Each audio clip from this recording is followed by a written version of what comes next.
No. And there we go. Okay, you're all set. Okay, thank you. Welcome, everyone. Today is the August 19th, and this is the planning board meeting. This meeting will be held fully remote. We have no applicants and we will have no public comments tonight. First on our agenda tonight is the interview for a seat on the Financial Planning Committee. We have one applicant tonight. Welcome. Would you mind introducing yourself and telling us a little bit about yourself? Sure. Thanks, Amy. So thank you all for the opportunity to speak with you tonight. My name is Michael Shaka. I can tell you a little bit about myself. I've lived in Northborough for just over 17 years. I've got 4 kids, 3 of whom went through the Northborough school system. One that's going to be entering next week as a sophomore. Very connected with the community. Feel like I'm very invested in being a part of its future. Yes, that's me personally. Thanks. Can you tell us about your interest in the Financial Planning Committee? Sure. So let's see. So I guess I'll start off professionally. I've spent about 30 years in the business world, specifically working for software companies. It's been in a management role, management responsibilities, overseeing multi-million-dollar budgets and teams of staff. In addition, I've got experience owning and managing commercial property for the last 15 years or so. So I think combined, it gives me a good perspective on how an important, healthy financial environment is for both property owners and of course our residents and commercial property owners as well. And really for all the businesses in the town. The reason why I have an interest in this is I think serving on the Financial Planning Committee, it really would have an impact on the long-term financial health of the town and recognizing that the importance of being a fiduciary and really having strong consideration for the fact that money is taxpayers' money, and it really needs to be governed and cared for with the utmost respect for the fact that it is hard-earned money, and it really impacts families, seniors, long-term residents, and of course local businesses. So that's I guess probably driving my interest. Mm-hmm. Thank you. Thank you so much. I read your application. Looks really good. Does anybody on the committee have any questions? Do you have any questions for us? I can't think of any. I've spoken with I've known Rob Babcock for probably 15 plus years and also Scott Stockdale. So I know a couple of the current members. So I've had some communication with them and discussions about expectations and that sort of stuff. So I feel pretty comfortable in that realm. I guess I am curious, how is the interactions with planning board and the other boards relative to Financial Planning Committee? I guess what's the I guess I'm a little unclear on the degree of interrelations and how the appointments are designed in this way. If there's something deeper to understand. That's actually a really good question. In the past, we've actually asked former reps to come back to our board in case they have some input on how it would impact the planning, but we really have never had anyone come back to us. Usually once they're appointed, it's the last time we hear from them. So we really haven't had a lot of interaction with the Financial Planning Committee. So Okay. maybe you would come to one of our meetings in the next year and give us a little update on how the planning board could interact with financial planning. I know Lori, as a staff member, will be attending. I guess your first meeting, if appointed, would be August 26th. They're having a big financial summit at the library. And I guess that's a kickoff for the upcoming town meeting. Okay. But do you have any input on that, Lori? And I see, Bill, you have your hand up. Well, certainly from my perspective, every single year I go to the financial planning committee and I talk about projects that are on my long-term capital improvement plan. So some of the projects that are directly relevant to the planning board are the open space and recreation plan, which is a planning document that is required by the state, the Massachusetts Division of Conservation Services. And it's a prerequisite for getting access to a suite of grants that the Division of Conservation Services offers. So I have placed on the long-term capital improvement plan that planning document would have to be updated in 2029. So that's fiscal year 2029. So I envision that we would ask for Community Preservation Act funds to pay for that, and it would probably be in the realm of $45,000. And then the master plan needs to be updated ideally on a 10-year basis. So that means that we'll be looking to update our next master plan in FY30. So that also appears on the capital improvement plan. I imagine that by the time we get to that fiscal year, the cost of a master plan will be in the neighborhood of $150,000. That will be a municipal appropriation. CPA cannot pay for that because it covers topics that the CPA does not fund. So it is super important to have that plan. The charge of the planning board is to do the master plan, and it makes us more likely to be able to get grant money if we have a current master plan. And it's also just wise because the zoning bylaws that the town has in place are directly related to the master plan. So that's a process of really discussing the land use of the community, as well as economic development, transportation, housing, open space and recreation, natural resources, historic resources, coming up with priorities that should guide the activity of all the various municipal departments and land boards and committees going forward for a 10-year period of time. So those are two projects that are on the horizon that I have put on the CIP. So hopefully those are things that you will help advocate for as the representative of the planning board at the appropriate time.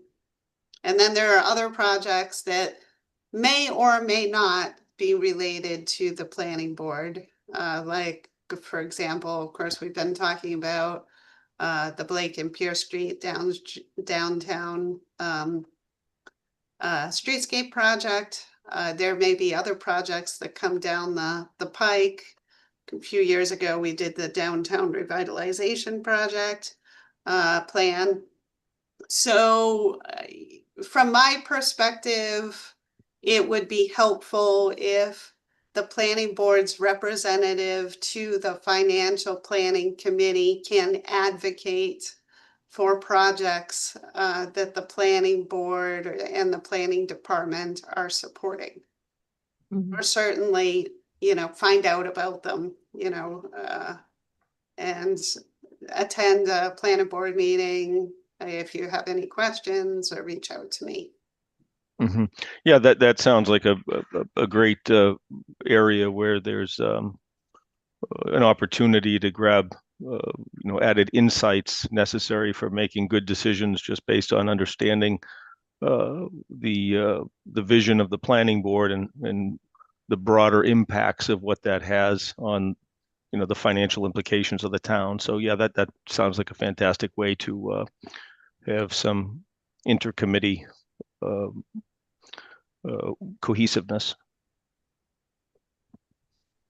Bill, do you have a question or comment? Yep. Sorry, I had written out a few questions. So if I look over here, it's not that I'm not being insensitive at all, please. So explain to us what you think the financial committee actually does. Sure. So my understanding is that as part of the financial planning committee, you'd be analyzing decisions and trying to recognize if the spending that was proposed is something that would be advisable to recommend to move forward, or if there were reasons to challenge that, and in the interest of of the people, of the taxpayers. Okay. And what do you see as the difference between short or long range capital items or operational items in the budget? I'm not following your question. Can you broaden that? Put it Sure. maybe in So the context? Financial Planning Committee, in their on their website actually states that they are, let me see if I've got it here.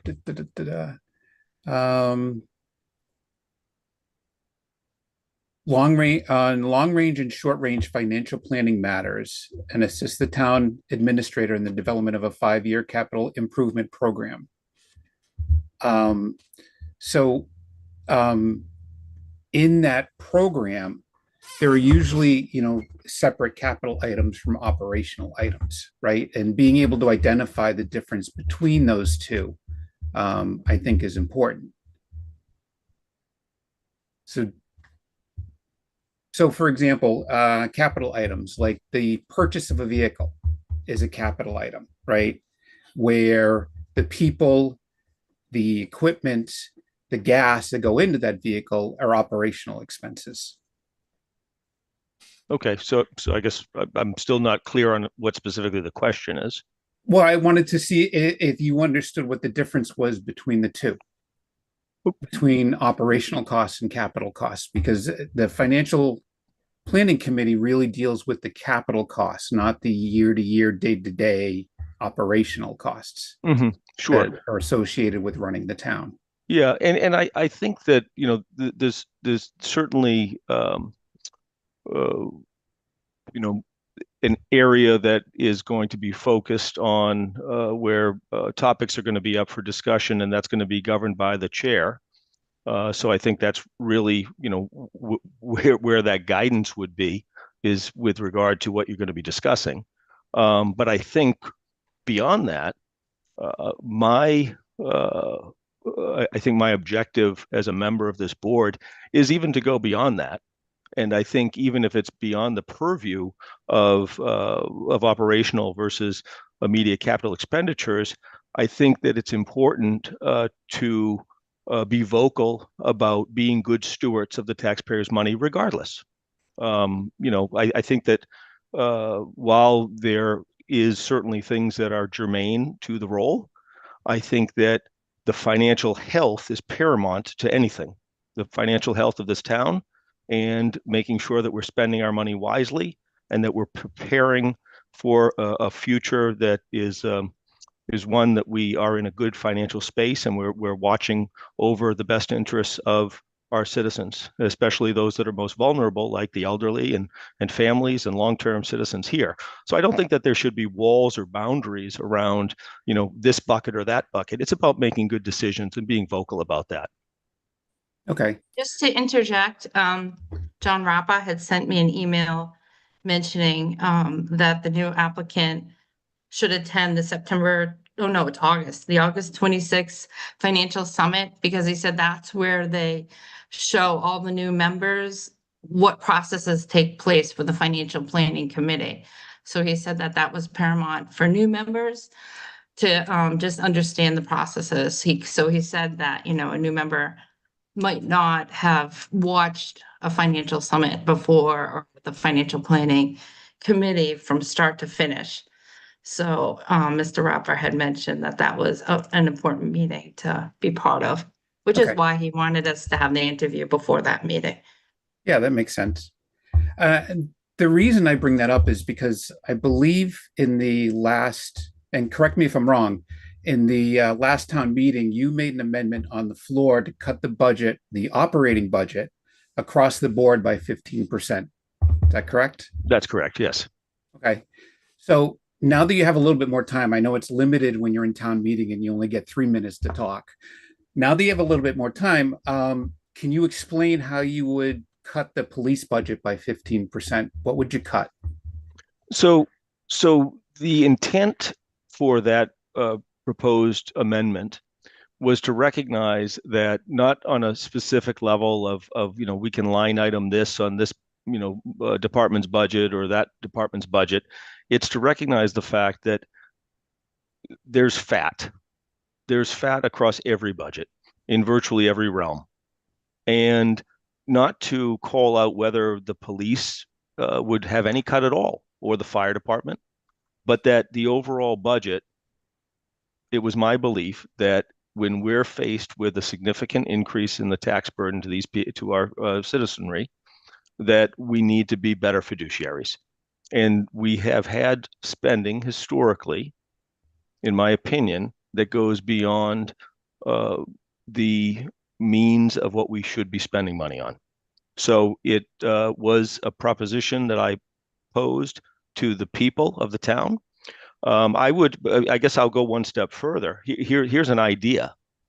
Wouldn't it be fantastic if for every warrant that we look at town meeting, we treated it like a menu? You know how menus have calorie counts?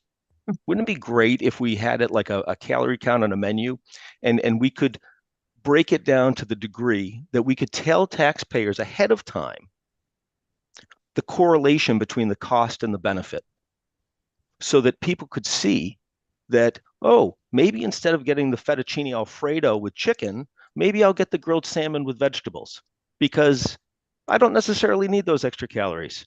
You know, maybe instead of spending $100 per household in taxes to acquire XYZ, because XYZ sounds really fantastic. It's like apple pie and grandma, until you actually recognize the financial impact that it's going to have. So the role that I'd like to play in this is to make sure that I am vocal about spending and that there's transparency to the people of Northborough, and they can see that. I think that we should be putting out the town meeting warrants at least a week or two ahead of time, and I would love to see that calorie count on every budget item. For example, the trucks that were voted for. There were 4 trucks. I think they were about $880,000, if my memory is correct. And when I did the math, I think it came out to 1 truck for every like 3.15 miles of roadway in the town. And I'm sorry, no, it wasn't. It was 2.85. By not buying the trucks, it would have been like 3.15, which is nominal. And those are the types of things that I think that the people of Northborough really have to have the time to see and recognize, and maybe would get better participation at town meeting if they saw the financial impact directly for each item. So again, operational capital, you know what, the lines will be drawn by the chairman, but I will be an agitator when it comes to inappropriate spending. So, okay. I work for the MBTA, right? You can't just go out to a dealership and buy a train, right? You know, there are actually, not many people know this, there are only 2 vendors in the entire world that make trains. There's one in France and there's one in China. And if anyone reads the newspapers and sees about CRRC, they know about the one in China. which is the one that we just bought our red cars from, our red line cars. It's the same for fire trucks. It's the same for police vehicles, right? When you have a limited, almost a monopoly on some of these things, the price is the price, and I'm not sure that you have much negotiation in that price. So I'd be curious how else you would recommend saving on those capital items that are really needed in town for safety. Well, if we're speaking about the example that I just gave, those were not unique items. Those were, I forget who the manufacturer was, whether it was Ford, F-250s, F-350s, whatever the make and model of the vehicle were, they were quite common. And frankly, with all due respect, I wouldn't use the historical financial history of the MBTA as any guide for how we run our town. We need to be better fiduciaries than that, and we can't use excuses. There's things that could be done. For example, the original quote for siding the police station, $400 and something thousand, $500,000. It's insane. It's absolutely insane. I have a property that I own that I sided the entire exterior. I replaced 32 windows, and I did it for $30,000. And that was 3 years ago. Okay. We can do better. We can do better as a town. $60,000 to fix a step at Z School. We can do better. There's so many examples of we can do better. So we cannot, look at excuses and say, well, we need to pay, these wages or those wages. It's not accurate. We can do better. There's things that we can do. We can hire better. We can make better. If I could just interject, we are required by law to pay prevailing wage, and prevailing wage is set by the state. Mm-hmm. So we have to pay it. We have no choice about paying it.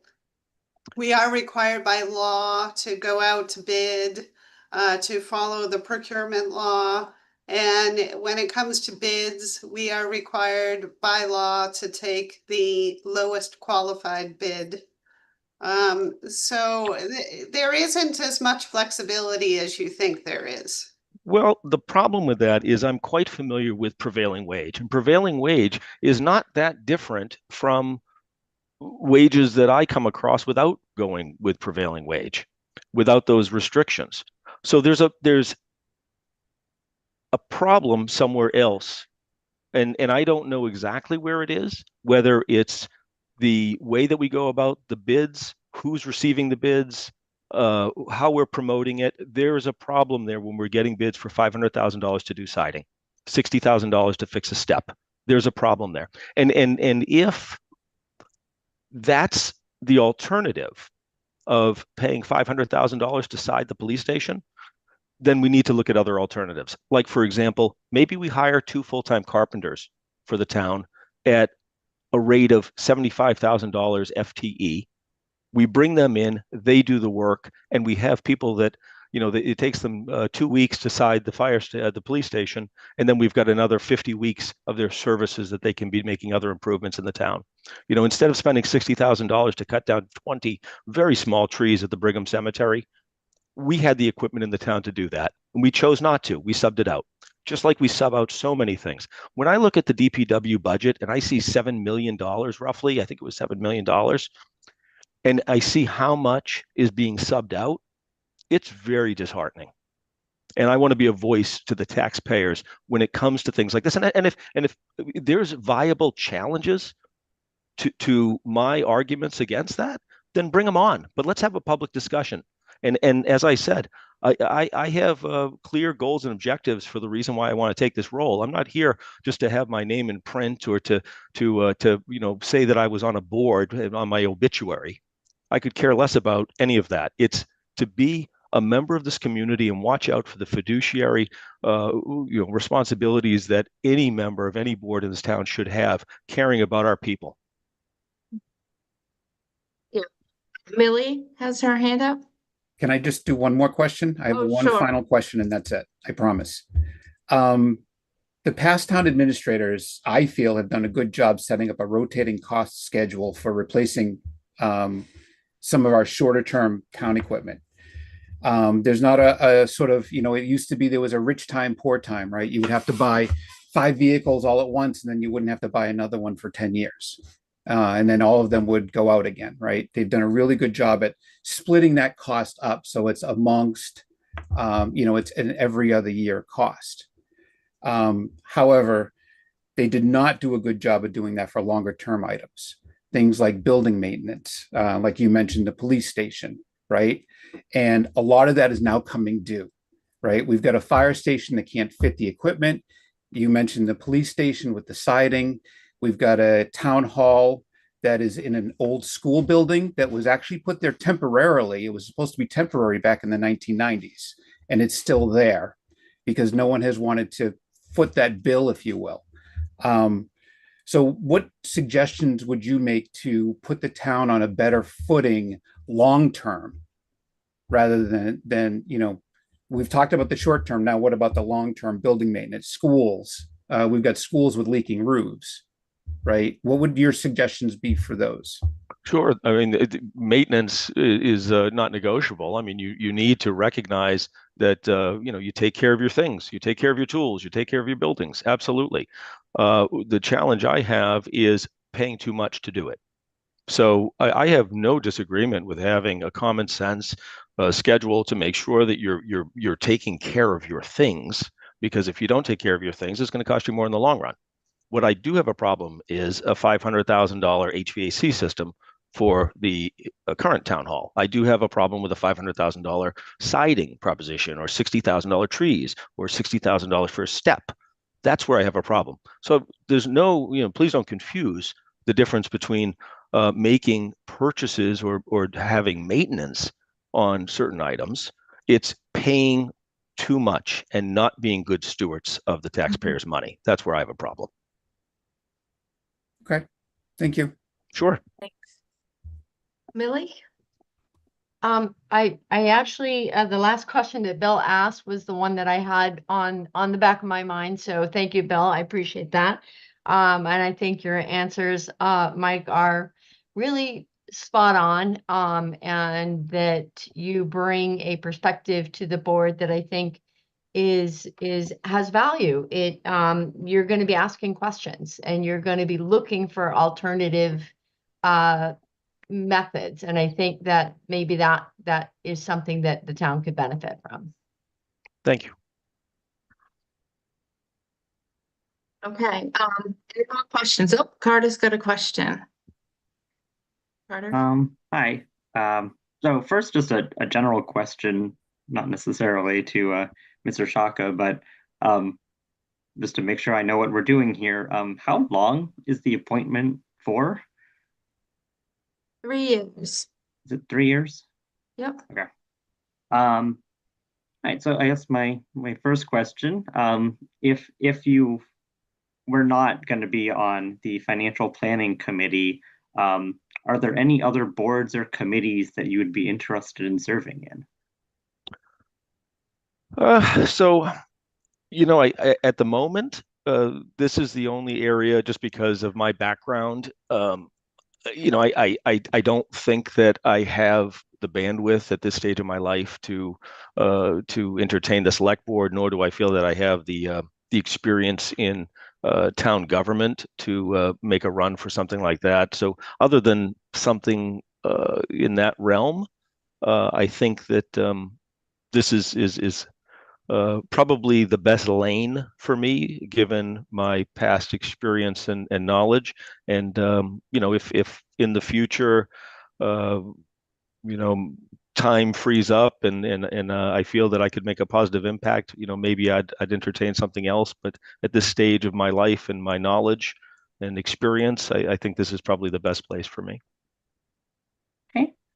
And then I guess my other question, it's about how you feel that you'd be able to respectfully and productively work with other departments, boards, and committees, part of the the role listed in the town code of the Financial Planning Committee is to consult with town, county, and state officials and the other boards and committees of the town. So you able to speak about how you feel you are capable of working with other people? Sure. So as I mentioned, I've got about 30 years in the business world, publicly traded companies, managing staffs and managing P&Ls upwards of $35–40 million. During the course of that time, I've certainly had experience interacting with everywhere from C-level individuals and across the gamut. I think that I'm a very blunt person, as you could probably tell from past experience of meeting me or hearing me or this call. I don't, frankly, I'm not doing this for world peace. I'm doing this for financial security of the town, and I don't beat around the bush. So I'm going to be very candid in my discussions. I'd love to work collaboratively with all parts of the town, but I am going to challenge.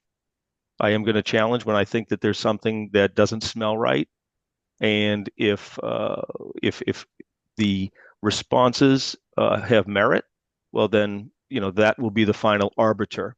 But I'm not here to just be a yes man. Thank you. Yep. Being in design review, I know I've been up against some difficult questions, but they were also from other board members on other boards. So I don't know.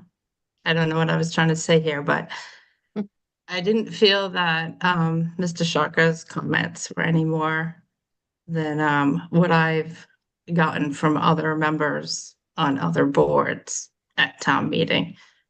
So, but I do hope we can all work together in the future, and I think everybody can. And I think once you're on a board too, it helps you realize, how to all, get together as a town. But town meeting is always tough. We never know what we're up against. But any more questions? I mean, ultimately, I do think we all benefit from having, a variety of different perspectives and input. And so, I think it's a bit, at times it can be disconcerting to me when, everybody on the boards always agree. Sometimes that's not beneficial. So I'd like to certainly hear different opinions and different perspectives and look at more creative and alternative ways to be financially responsible and accountable. I agree. Carter, you have your hand up?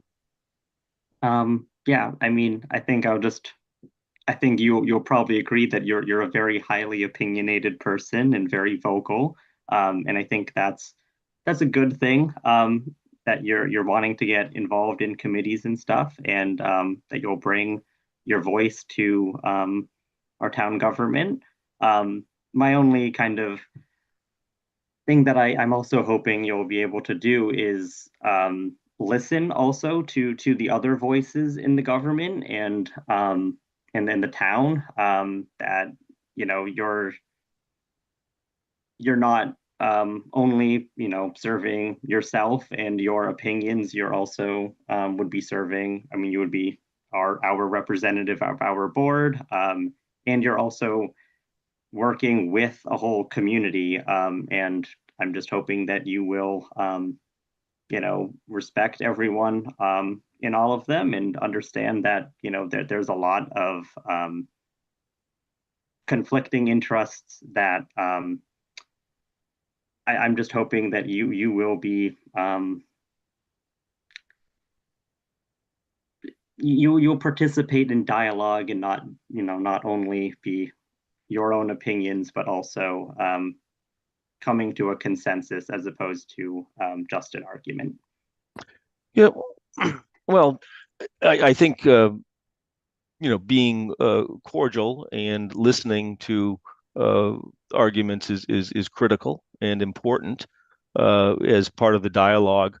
But I'm also I'm also not a believer in being persuaded just to have it be, okay, let's, rule by committee. I think having an opinion and standing by your principles is again paramount to that. I think that listening and taking the data points that others share is highly important. That's how you make an educated decision, is through all of the data that's provided to you. But I also think that I can tell you, I will not make concessions on my principles and feelings or be swayed based on peer pressure or a majority. If I feel a conviction that we are spending money in ways that are not to the best interest of the taxpayer, then I will stand by those convictions in a respectful way, of course.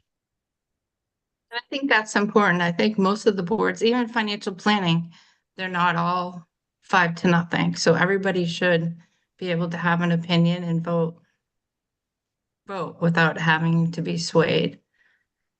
So, thank you. It's 6:40, and if anyone doesn't have anything really different, I'd like to actually see if there's a motion. I make a motion to appoint Michael Shaka as the planning board representative to the Financial Planning Committee. Second. Okay, roll call vote. Millie Milton, Aye. Bill Pierce, No.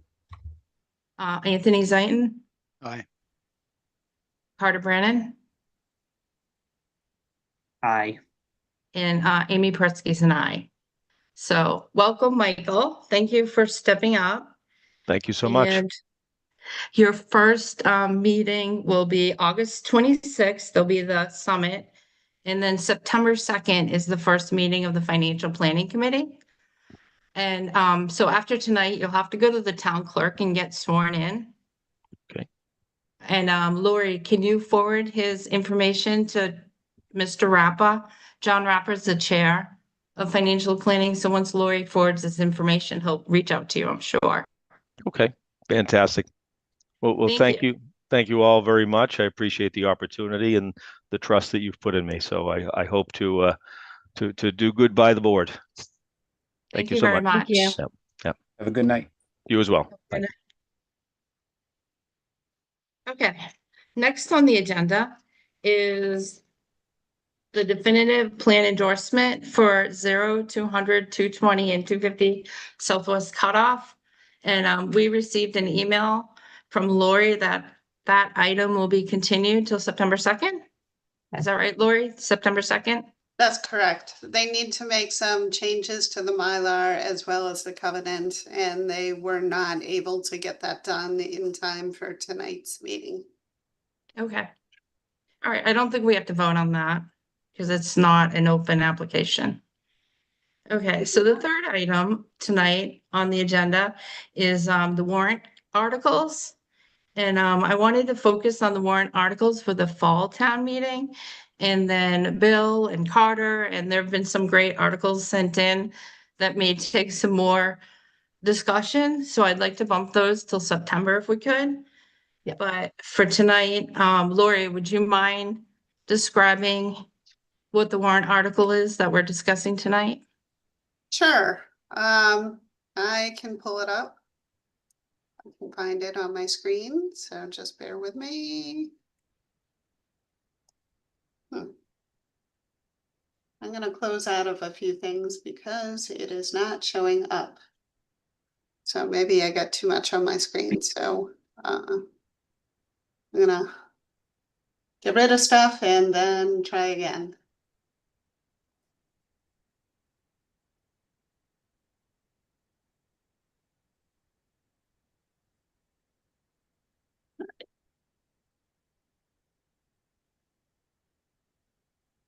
All right. So it should be right there.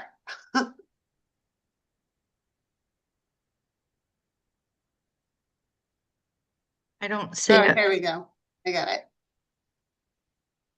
All right, so this is a letter that I had provided regarding the White Cliffs rezoning. and there is a corresponding map. So I'll start with the map. So the blue on this map denotes the limits of the Business East zoning district, and the yellow on the map denotes the limits of the Residential C zoning district. So as you can see faintly here, this is the building itself. So the building itself is located within Residential C, which is super, super limiting as to what can be done with this building. Essentially, it's a single family zoning district. So as you know, the select board is advancing the elegance. Oh my gosh. Elegant banquets. Thank you. Elegant Banquet's proposal to town meeting. I don't believe they scheduled the date yet, but it's slated to be sometime in October. So they are interested in using the facility for an event venue like it's historically been used in the past. So they want to do fix up the grounds, make them beautiful for photos, and then have all of their events within the historic structure itself, and a new addition that they will build, a ballroom addition. So in order to make that happen, the area really needs to be rezoned. Or an alternative is to go to the Zoning Board of Appeals for a use variance. So I spoke with the town administrator about the various options, and we agreed that we thought that the best avenue to go is the rezoning. So the reason why I chose the Business East district is obvious, because half of the parcel is already in Business East, and the Business East zoning allows an array of uses, including restaurants. So I did confer with the building inspector about what the use would be for an event venue, because our current zoning doesn't say anything about event venue. But when we read through the definitions, we both agreed that the most appropriate use would be restaurant. So that is what is most compatible with what they are interested in doing. So that's the proposal.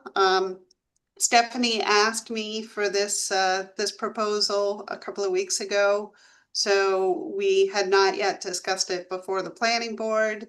So I did tell her that this was a draft letter. And I'm looking for your feedback. Okay, do any board members have feedback? How were they able to operate before if it wasn't zoned for like a banquet hall? Because it predated zoning.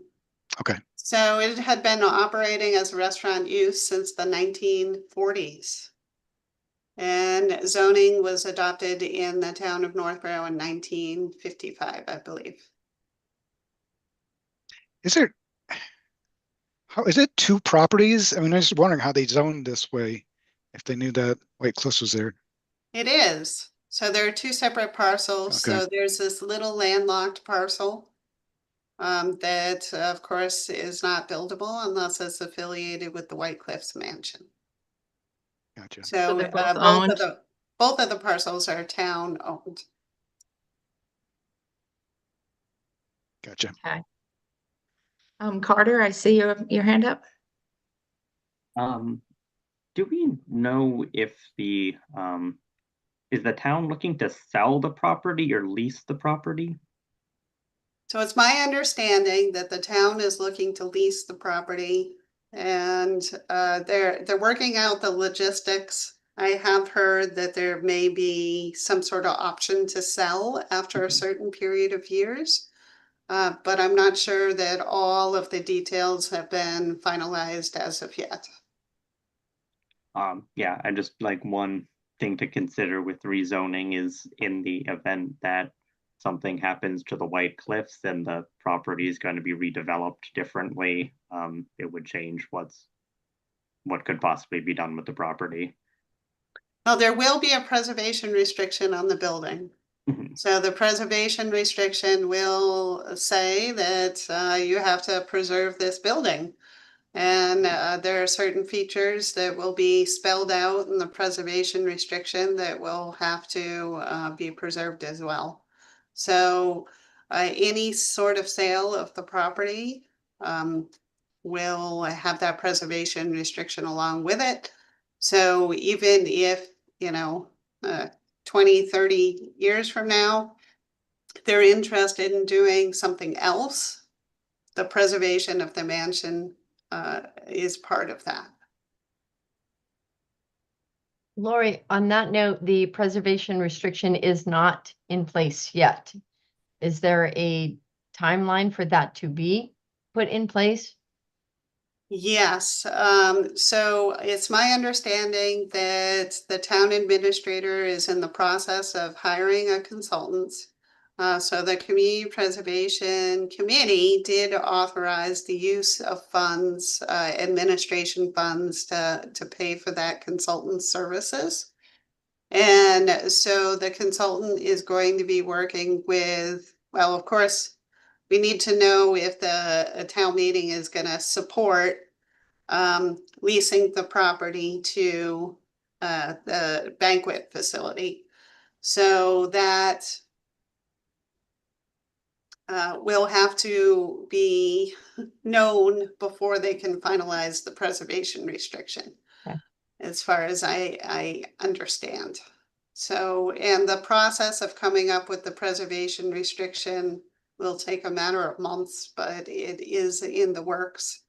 And also, I know that the town administrator is reaching out to folks who will hold the preservation restriction. So a little bit out of the loop, but I know that Stephanie is working hard on that angle. But if I understand correctly, there should be one on the property no matter what, even if this doesn't go through. Yes. One of the challenges with the preservation restriction, the reason why a detailed preservation restriction isn't in place now is because it can be super limiting as to what you can do to the historic mansion. So there was a concern that it would interfere with the ability to reuse the building. So now that we have a user in play, if town meeting supports that use, then it'll be much easier to draw up the preservation restriction.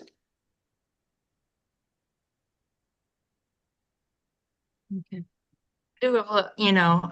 I'm sure you guys are gonna follow all the information you can, but I went through Business East and everything that's allowed in Business East, and I thought most of it was okay.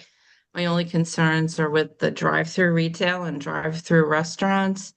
They're only allowed by special permit, but I feel like if anyone in the future was ever gonna take over White Cliffs and possibly demolish it, it would be like a Walgreens or a Dunkin' Donuts, something big that needs a drive-through.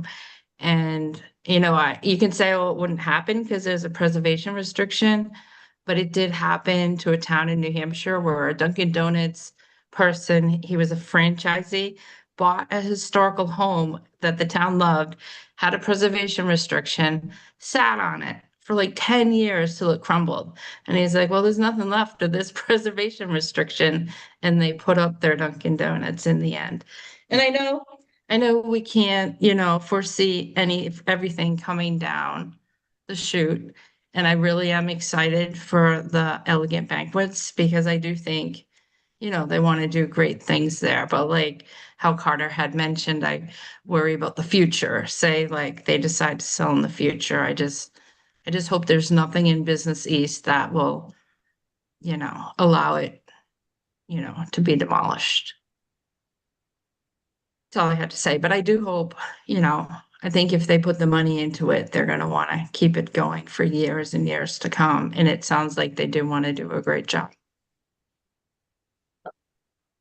Did everybody have a chance to look through Business East and everything that's allowed and allowed by special permit and have any concerns with any of the items?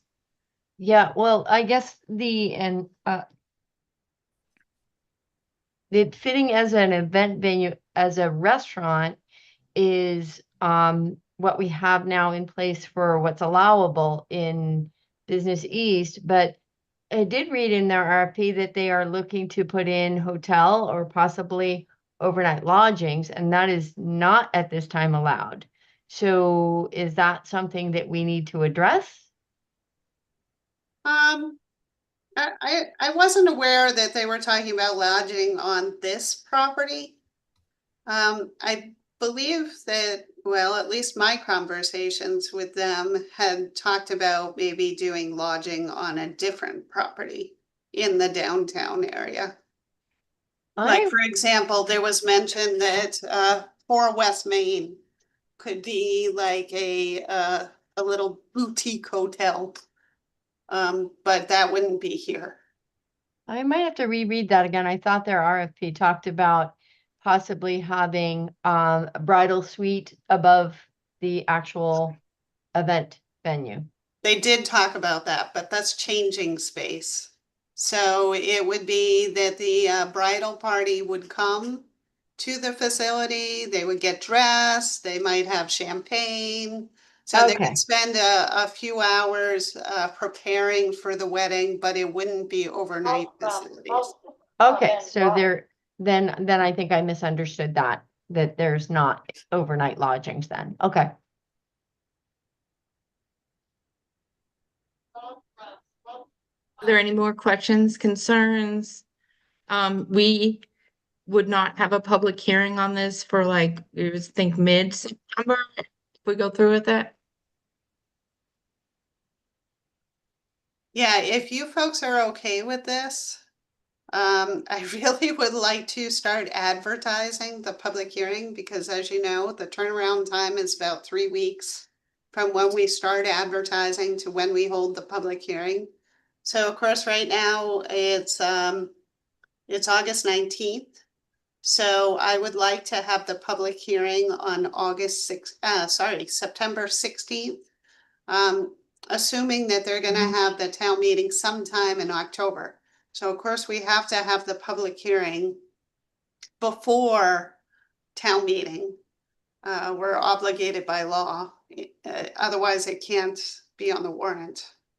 So are you folks okay with me starting the advertising and scheduling it for September 16th?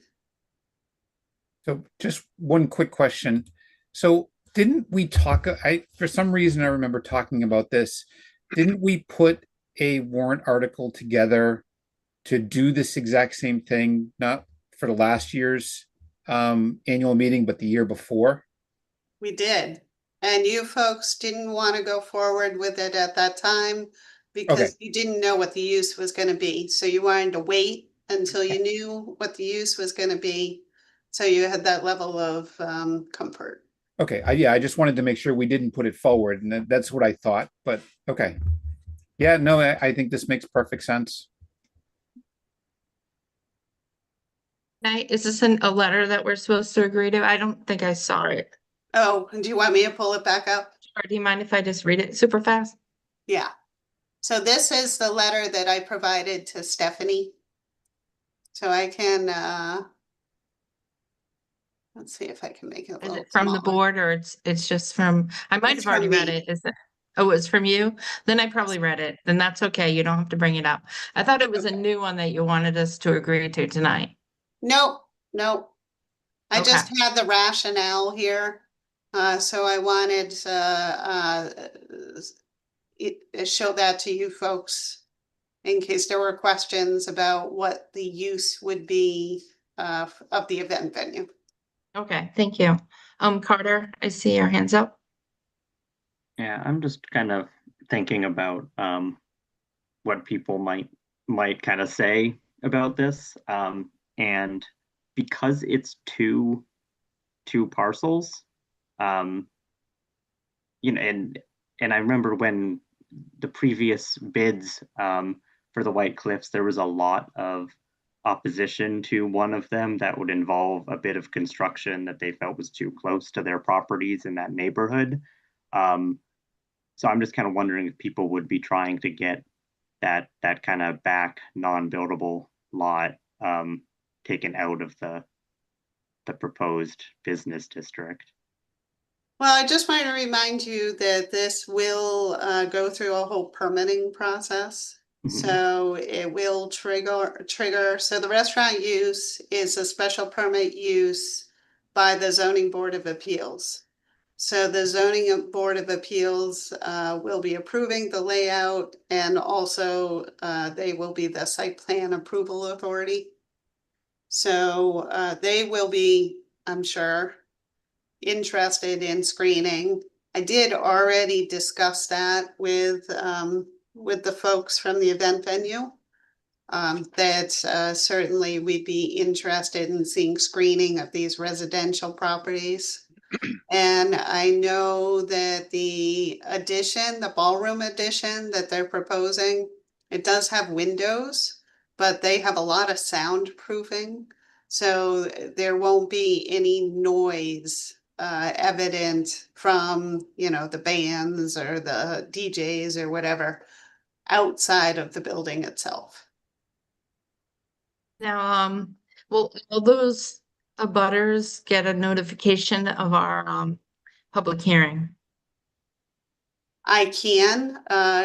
Normally, we just advertise in the newspaper, but if you want me to send it to everybody within 300 feet, I'd be happy to do so.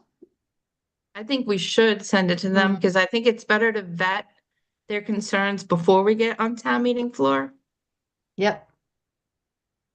Okay, yeah, I'll definitely do that then. Okay.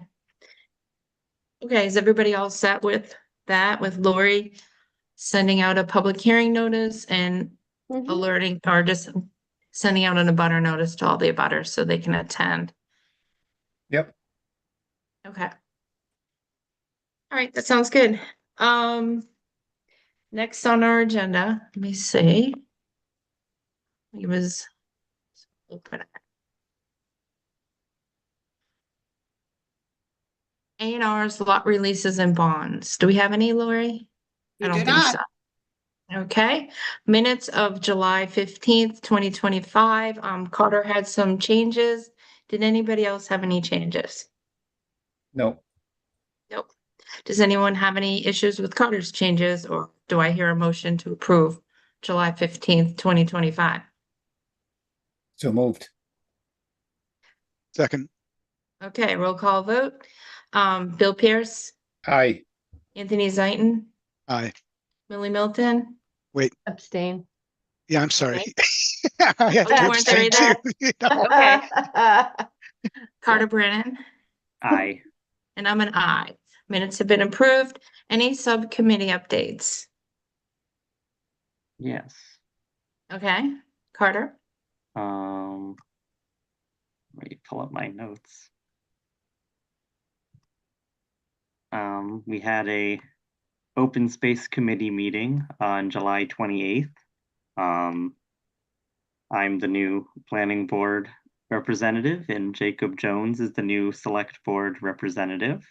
We were talking about applying for a Mass Trails grant for a feasibility study regarding the B-Walt Trail by kind of near where the Wegmans is.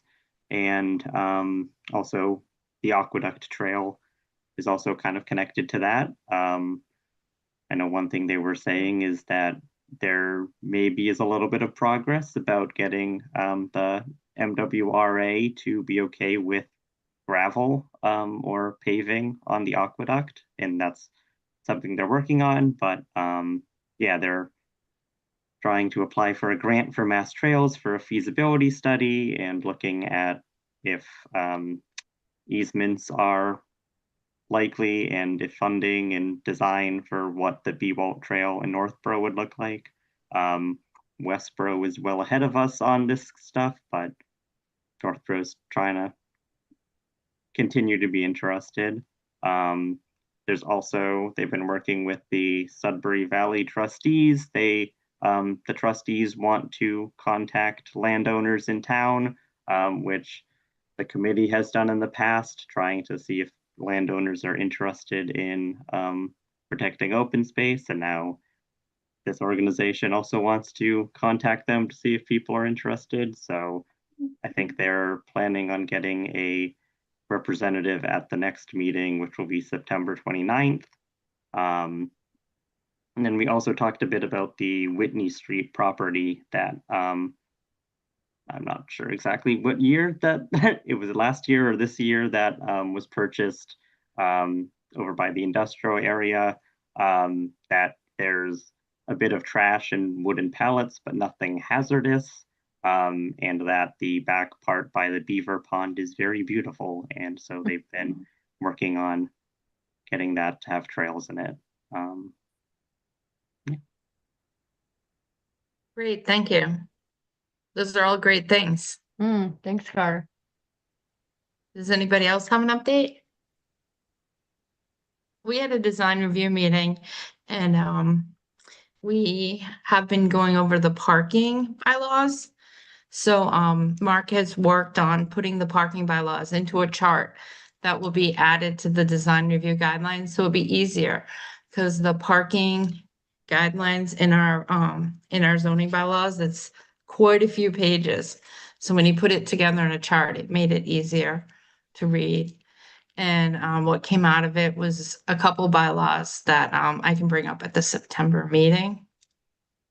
We also had an applicant at 13 Church Street, and it's under the design review, project's under review, if anyone wants to check it out. And that's all I have. Okay, hearing no more updates. Lori's got her hand up. Lori, did you have a Sorry, question? Lori. That's okay. I just wanted to let you know that now that we have Abby on board, she's been working really hard on the new layout for the design guidelines and also for a landscaping insert. So chances are, of course, we'll have to show that to the design review committee. But I would imagine, if Amy's on board with that, that we can share it with the planning board and the zoning board of appeals within the next month or so, maybe 2. And then hold a public hearing and hopefully adopt this thing and put it into motion. Along with the design review guidelines, we have a checklist, which makes it really easy when you're reviewing an application also. You can just go through the checklist and it tried to catch all of the design review guideline items. So instead of reading like the 15-page book and trying to make sure you've got it all covered, you can go through the checklist, or the applicant can also go through the checklist and make sure that they're covering all the bases. So we're just trying to streamline it. But like Lori said, in a month or 2, you guys can check it out and let us know what you think. Hey, Lori, Yeah. did I see something that happened to come across my Facebook stream about the dog park being open? Finally, hallelujah. Yes, there are a couple of safety issues that made me concerned about opening the dog park. Namely, little dogs were able to escape by the 7-inch opening in the maintenance gates. So that was addressed this morning, and the water is now on. So the Jersey barriers have been moved, and you folks are free to go up there and enjoy the dog park. I wanted to let you know that Cataldo is still working on punch list items. I am very aware of the poison ivy. So the poison ivy is on their punch list. That will be addressed. If you are highly susceptible to poison ivy, you may want to stay out of the wooded area. The stone dust area has no poison ivy, so that shouldn't be a Is there problem. any landscape fabric put underneath the mulch? Because I did notice a lot of the green is coming through. Yeah, no, there was not. We had some budget issues. So we did the best we could with the money that we had on hand. There is a thick layer of mulch, and they were to remove all the undergrowth. So that was part of their scope of work. And then the DPW will be maintaining that. Certainly, as people are using the dog park, it'll be much easier to keep the undergrowth down because people will be, trampling it. So it just this early part where it's just been laying there unused for a couple of months is why we've seen that. It's amazing how fast it grows through. I was like, wow. Yeah, I it really checked it needs out. to be removed by the roots, unfortunately. We could just get a couple of goats in there, take care of the ivy and the undergrowth, There you go. That would be and fun. fertilize it. If anybody's got some goats that they're willing to provide to the cause, then let me know. Hopefully they like dogs. Dogs will try to herd them. Yes, Be yes. great. That would be Amy's so in much mine fun. would definitely. Amy's in mine would try to herd them definitely. Right. You do goats at night. Sheepadoodles. You do night goats. Yeah. That's awesome. Well, good job, Congratulations. Lori. Thank Nice, you. nice Thank work. you. That was It was huge. a Yeah. long project. Yeah. Whew. Yep.